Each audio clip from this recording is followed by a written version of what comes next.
salva de palmas ao desembargador Miguel Kfouri Neto, também será um dos palestrantes nesse painel. Excelente, pode.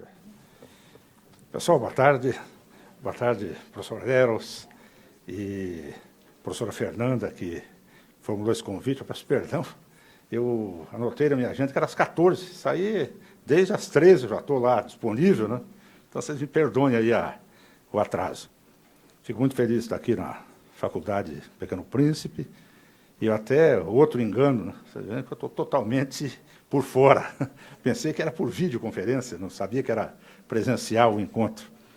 Mas fico muito feliz, o professor Eros, um dos coordenadores do curso de Direito lá da nossa Unicuritiba, onde até bem pouco tempo eu tive a honra de lecionar.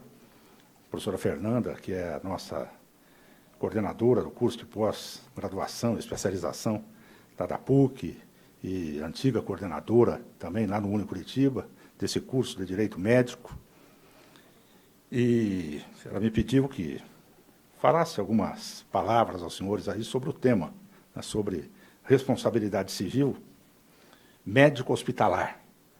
Então, eu, como o nosso tempo, até gostaria de saber o tempo de que eu disponho, que eu sempre digo aí nas palestras, e repetindo o que dizia o professor Barbosa Moreira, que o tempo voa para quem fala e se arrasta para quem ouve, né? Então, numa dessa eu falo que está terminando o tempo, então acho que o professor Eros, uns 20 minutos, 30? 20? 20 minutos. Então, deixa eu só dar uma olhadinha aqui no horário. 13h57, então ali pelas 14h20, 15, eu prometo aos senhores que eu termino aqui. Olha, pessoal, e peço também desculpas, né, por ter vindo aqui em trajes esportivos. Eu em seguida vamos viajar, até uma longa viagem, até Guarapuava, em todo caso.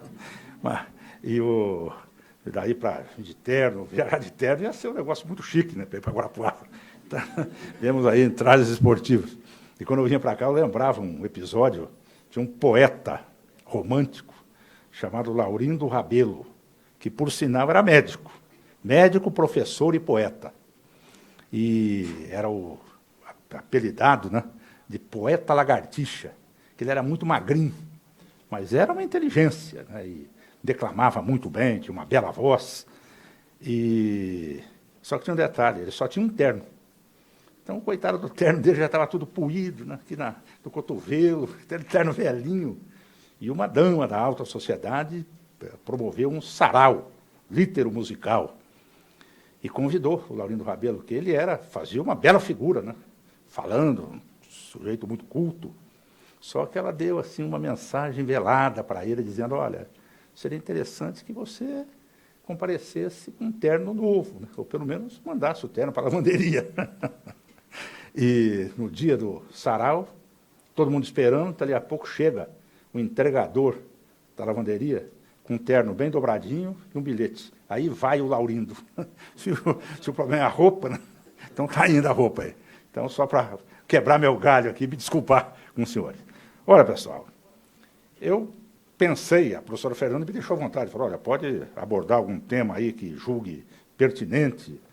E como nós estamos aqui no Pequeno Príncipe, que é um hospital de referência em pediatria, e eu até, também vindo para cá, lembrava um filho meu filho do meio, que há cerca de muitas décadas, né, foi operado aqui no Pequeno Príncipe, uma belíssima cirurgia, e felizmente não, como só ia acontecer, né, que este é um hospital, efetivamente, uma referência, um modelo. E a cirurgia foi um êxito, e sempre lembro com muita reverência e homenagem, né?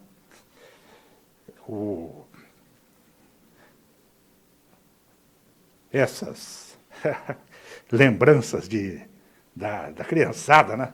Por isso que essa questão de criança, principalmente doente a criança, constitui uma fonte constante, não só de preocupação para os pais, mas vocês podem imaginar a dificuldade para o médico, todo mundo aqui, né, fazendo medicina, os médicos, o diagnóstico. Então, pensei em falar alguma coisinha para os senhores sobre erro de diagnóstico em pediatria. Nas obras que eu trabalho, aí, dissertação de mestrado, tese, eu abordei a responsabilidade civil em pediatria. E eu vou dar um caso, contar para os senhores aqui, tecer alguns comentários acerca daquilo que me parece um dos casos mais, não complexos exatamente, sobretudo quando se pratica medicina num alto nível, né, como acontece aqui no Pequeno Príncipe. Mas não deixa de ser uma fonte constante de alguma dúvida, que é a questão do diagnóstico, quando se trata de meningite e meningococcemia. Então, os senhores vejam, a primeira vez que eu vi o primeiro acórdão a respeito disso, lá na década de 90, no Rio Grande do Sul, uma pediatra recebe um casal e uma criança, menino, de 2, 3 anos de idade, e faz todos os exames e vê aquele problema de dor na nuca, ou desconforto aí na nuca, qualquer espécie de rigidez, enfim, aqueles sintomas aí clínicos, né, que são detectáveis aí no exame clínico. E verifica, sobretudo, a cor aqui dos olhos, né, que parece que na meningite há uma tendência a ficar aquele amarelo, meio tipo icterícia, né, pelo que não quero só isso, estou simplesmente lembrando lá o que eu li. E como a luz no pronto-socorro era lá do seu tanto deficiente, aquela luminosidade, ela disse, vocês voltem para casa, eram umas 8, 8h30 da noite, e verifiquem, lá numa luz melhor, se aparece, né? Fica meio amarelado aí o branco dos olhos da criança. E, dali a pouco, pelas 10 horas da noite, voltam os pais com aquela queixa, criança com vômito, com uma dor de cabeça, se queixando de muita dor de cabeça, tal. E vejam, ela novamente verificou que os sintomas não estavam presentes, quer dizer, não seria uma meningite, que foi uma das primeiras hipóteses, né, diagnósticas que ela levantou. Mandou de novo os pais para casa. Quando eles voltam ali pela 00:30, 1h, a criança já estava com as petequias, aquelas manchas petequias, e era o sinal de meningococcemia. A evolução foi violenta, né, progressiva, de uma maneira intensa, e ali pela manhã, 8h30, morreu a criança. Então, só eles vejam, o juiz em primeiro grau entendeu ter havido negligência da médica ao efetuar o diagnóstico e condenou. Isso foi uma condenação criminal. Condenou a médica apelou para o tribunal e uma Câmara Criminal do tribunal, por maioria, manteve a condenação. Daí há um recurso chamado embargos infringentes no crime, que até hoje existe no cível, já desapareceu esse recurso, virou agora uma técnica de julgamento. E o grupo de câmaras, então, ao invés de 4, naquela época, né, 8 desembargadores, entenderam não ter havido negligência da médica, que, como os sintomas eram inespecíficos, e aqueles sintomas que poderiam indicar de maneira mais conclusiva, veemente, que a criança padecia, né, de meningite, e dessa forma mais aguda de meningite, o tribunal absolveu o médico, entendeu que não houve o caso. Primeiro, no crime, a mesma hipótese, exatamente esse caso, em São Paulo, houve condenação. Condenou-se um médico por não ter firmado aquele diagnóstico de meningococcemia logo de início. E no cível, nós temos até um acórdão, que eu até trouxe aqui, acórdão interessante. Tem 2 que eu poderia mencionar a vocês. Um de um grande autor, um desembargador, que escreve muito bem nesta nossa área aqui de responsabilidade civil, médico hospitalar, que é o desembargador Enio Santarelli Zuliani.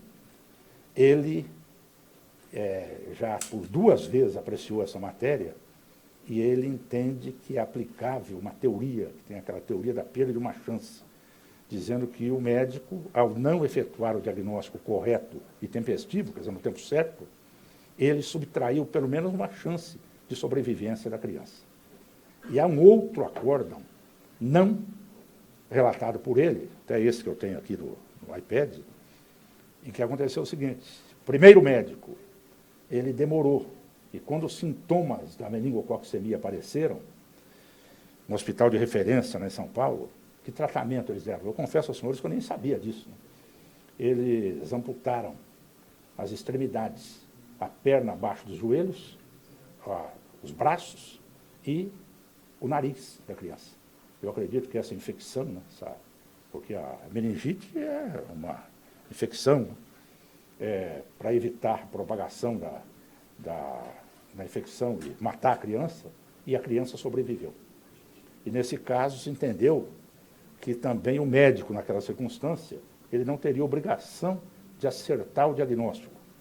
Acertar aí, à primeira vista, o diagnóstico, justamente pela concorrência desses sintomas genéricos, inespecíficos.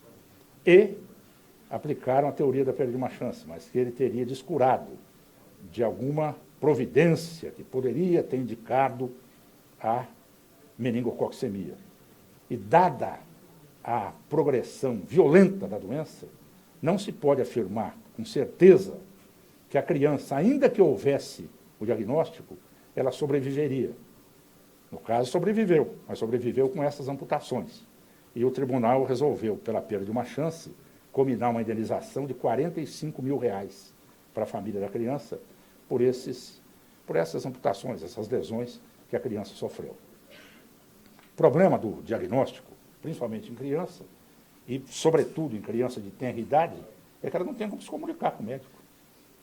Então, quem substitui a criança dizendo mais ou menos os sintomas que a criança apresenta é a mãe. Em regra, é a mãe. E nem sempre essa observação da mãe também é muito correta. Então, vem aí aquela história, o diagnóstico. O médico não é obrigado a acertar 100% dos diagnósticos. Mas como o diagnóstico é um processo, não é um ato isolado, então, encadeamento de atos. Existem, primeiro, os exames clínicos, né? Toque, e a ausculta, a palpação e essa observação geral que o pediatra faz, com cuidado, com aquele esmero, né? Verificando a criança desde a ponta do dedão até o cabelo. Eu também teve um outro filho meu que tinha, certa feita, um furúnculozinho aqui atrás da orelha, reclamava, chorava de dor tal, e procurava o que vai ser isso tal. Levamos no pediatra, o pediatra esquadrinhou, a mulher até que chegou e descobriu, tá, pequenininho, né, aquela orelha ainda até meio coladinha, descobriu uma espécie de um furúnculozinho atrás da orelha. Então, veja, ainda mais quando se trata de uma doença em que o médico vê o estado de saúde da criança se deteriorando, a olhos vistos. Essa questão também de a saúde começar a ter aí uma queda vertiginosa, isso tem um outro lado, né? Os médicos dizem que quando o paciente chega com esses sintomas meio graves, com a medicação correta, e aquela medicação de ataque, aquela primeira medicação que vai resolver o problema, sendo o diagnóstico, né, correto, a recuperação é visível, né? A criança fica boa assim, questão de pouco tempo, poucos minutos, né? Já começa aquela reação da criança e tal. Em contrapartida, quando o coitado do médico se vê ali naquela dificuldade para diagnosticar e vê a criança, saúde se deteriorando, a criança piorando a olhos vistos, aí, pessoal, é realmente uma situação que o direito, ele não condena o médico somente pelo erro, por ter errado. Porque o erro diagnóstico também ele tem umas outras faces, né? Tem o diagnóstico tardio. O médico demorou para diagnosticar. E, às vezes, há a questão do diagnóstico correto com a terapia errada. Ele elege um método terapêutico ali, alguma forma de atacar aquilo, medicamento, seja lá o que for, de maneira equivocada.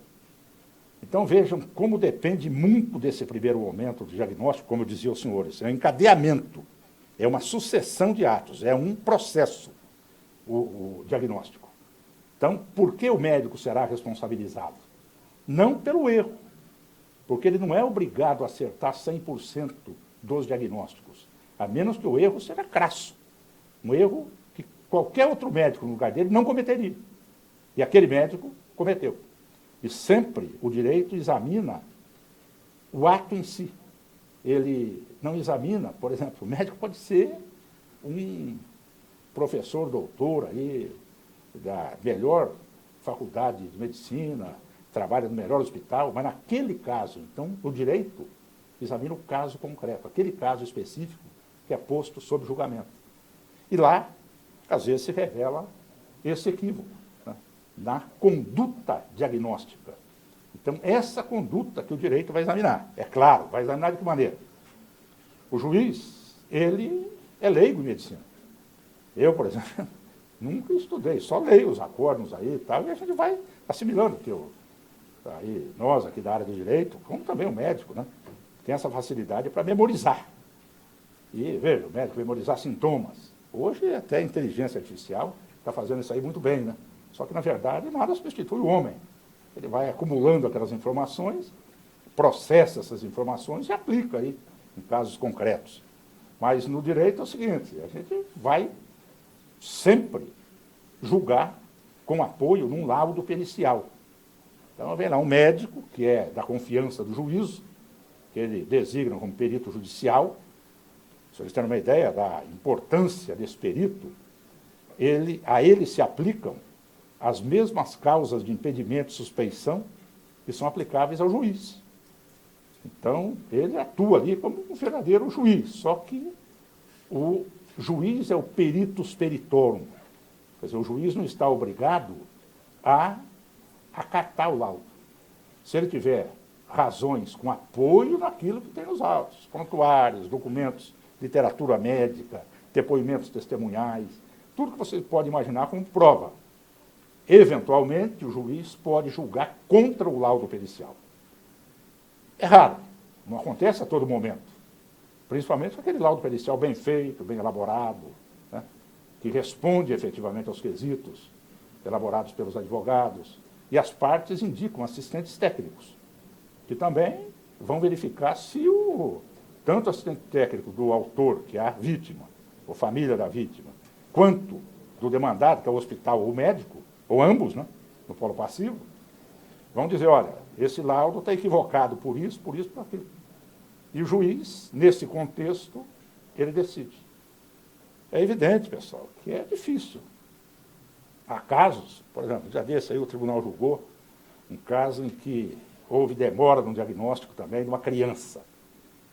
E o tribunal reformou a decisão. O juiz tinha condenado o médico, porque entendeu que naquela circunstância o médico ele não reuniria subsídios para cravar o diagnóstico. Quer dizer, ele não errou na conduta diagnóstica. Porque aí que está o problema. Às vezes, o que acontece com o médico? Ele diagnostica, mas existem duas hipóteses para ele de tratamento. Ou uma hipótese, tratamento conservador, ou um tratamento, às vezes, invasivo, até uma cirurgia, se for o caso. E o médico opta, vamos imaginar, pelo tratamento conservador, antibiótico terapia, alguma forma de tratamento que não implique intervenção cirúrgica. E aquilo não deu certo. Ali o mal continua evoluindo e o paciente morre. E aí? Mas vejam, a literatura médica, ela acaba chancelando as duas formas de tratamento. Tanto o tratamento conservador, quanto esse mais agressivo, invasivo, né, no caso, uma intervenção, seja lá o que for. Perdão. Então, os senhores vejam que não é fácil para o juiz julgar.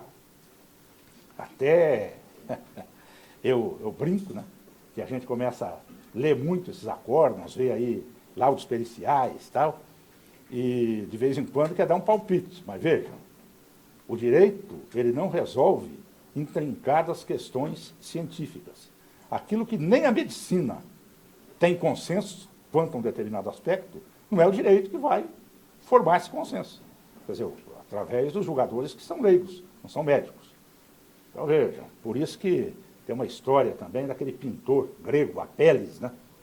O Apelles pintou uma pessoa, mas aquela pintura perfeita. E um sapateiro começou a criticar a pintura do Apelles. Onde que ele foi criticar? A sandália. que a sandália de couro, ele era sapateiro, de sandália ele entendia, né? E, ó, você fez essa tira da sandália que não é bem assim e tal. Só que insatisfeito em criticar a sandália, o sapateiro já quis dar palpite para cima. Daí o Pérez falou para ele, sapateiro, não vá além das sandálias. Fica aí na sandália. Né? Você entende de sandália, não entende do resto. É o caso nosso. Né? Quem julga esse tipo de demanda? Ou os advogados, que são os primeiros juízes da causa. Tem que, né, procurar subsídios, esse apoio no laudo pericial, e aí por diante. Mas o que eu queria deixar claro aos senhores, o Poder Judiciário, no tocante ao erro de diagnóstico, sobretudo em pediatria, há uma cautela muito grande para evitar esse assodamento, porque todos nós sabemos que 100% de acerto, que eu acabei de dizer, em matéria de erro de diagnóstico eventualmente errôneo, ninguém pode acertar 100% dos casos. Então, por isso, pessoal, o caso do erro de diagnóstico em pediatria é intrincado, tá? E de que maneira nós estudamos isso e chegamos a algumas conclusões? Verificando casos concretos. Então, esses casos concretos nos indicam como o tribunal, o que ele valorizou, qual foi o dado, né, na conduta do médico, que o tribunal entendeu que poderia ter sido uma conduta diversa, e aí por diante. Então, não sei se os senhores assimilaram alguma coisa aí sobre... Deixa eu ver a hora aqui, porque 14, barbaridade, 14h17, perdão, pessoal, falei demais, né? Eu tinha combinado, nós começamos 13h53, né? Então, acho que já estou terminando aqui. Eu espero que os senhores tenham, pelo menos, tido uma noção, né, do erro de diagnóstico. É claro, nós poderíamos ver aí todas as etapas do diagnóstico, aquela conduta do médico, e o que o tribunal vai examinar é isso. Por exemplo, estava olhando ali pensando que... Vocês desculpem, eu estou com glaucoma, e agora tive Covid, e tive que usar corticoide. E o corticoide é um veneno para o glaucoma. Então, nesses de 2020, que em junho, que eu tive o tal para cá, a minha visão sofreu uma queda sensível. E de perto até aqui, ó, até mais ou menos aqui viram que perto, né? Aqui, mais ou menos aqui na tribuna, eu ainda, né, enxergo. Vejo, e aqui também um pouco mais de longe, principalmente se tiver a iluminação com fundo preto e letra branca, até leio, né, como acontece no computador e no tablet, no celular.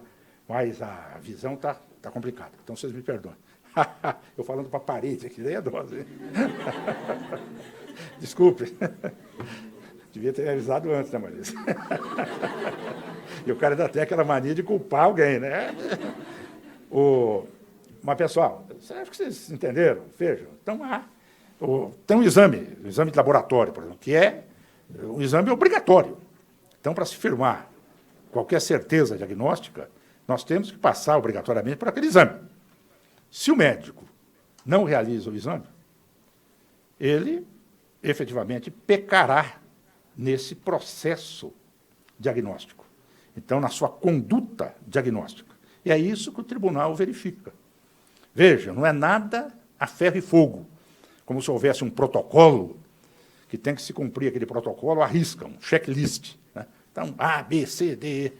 Não é exatamente isso. É um exame no conjunto, na totalidade ali da conduta médica. Mas se ficar, doutor, o senhor devia ter pedido um exame, por exemplo, um VHS, aí no caso da apendicite, dessa história, para verificar se há uma infecção em andamento, alguma coisa. O senhor não pediu, um exame de sangue, um exame de fácil obtenção, que não há necessidade de equipamento muito sofisticado, né? Porque às vezes tem essa história também, o hospital não dispõe de equipamento. Fazer o quê? Eu gostaria de ter aqui um tomógrafo computadorizado, né, digital, para me apoiar. Mas estou aqui num hospitalzinho municipal, numa cidade pequena, num bairro, cidade média, né, e não disponho desse equipamento. Então, você não pode exigir do médico que ele utilize um equipamento que não está à disposição dele. Pô. Então, veja, a decisão tem que ser uma decisão calcada, eu olhando de novo, tive mania de ficar olhando, calcada no bom senso. Né? E é isso que vai acontecer com o Judiciário. Para encerrar aqui essas minhas breves considerações, o que eu pediria a vocês, principalmente aos nossos acadêmicos, né, de medicina, é o seguinte, aquela atuação serena, responsável, sei que isso é, né, estamos falando do ideal, um dia a dia do médico, um dia a dia atribulado, pode, às vezes, ser um indutor de erro. O médico pode, aquilo acaba provocando um erro. Só que pensem nessa situação e agindo com serenidade, agindo com concentração.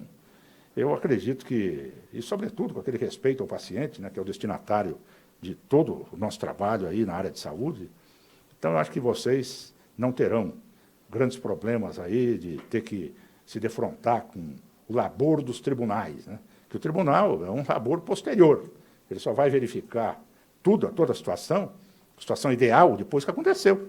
Então, não adianta muito, né? Tem até aquela discussão entre o médico e o juiz, né? O médico diz para o juiz, o seu erro, o tribunal corrige, né? Como quem diz, o erro do médico, o juiz responde, e o seu, a terra cobre. Então, daí é dose. Né? Mas nós, por exemplo, temos essa possibilidade. O juiz em primeiro grau está o tribunal. Eu, aqui no tribunal, tenho os tribunais superiores, que eventualmente podem corrigir. Até, apesar de não ser exatamente essa a função desses recursos excepcionais aí para os tribunais superiores, mas ele pode, né, corrigir um erro meu. Agora, e o médico? Errou ali e morreu. E daí? Tem jeito de corrigir. Né? Pessoal, agradeço muito a atenção, peço desculpas pelos contratempos aí. Houve uma falha minha, né, de comunicação, devia ter chegado mais cedo, com mais calma. E eu ia ler aqui para os senhores umas 80 páginas de acórdãos em alemão, mas resolvi suprimir essa parte. Não sei se tem espaço para alguma pergunta, mas se houver, os senhores, eu estou aqui inteiramente à disposição. Muito obrigado pela atenção. Quero que os senhores todos tenham um excelente final de semana. Obrigado, pessoal. Obrigado.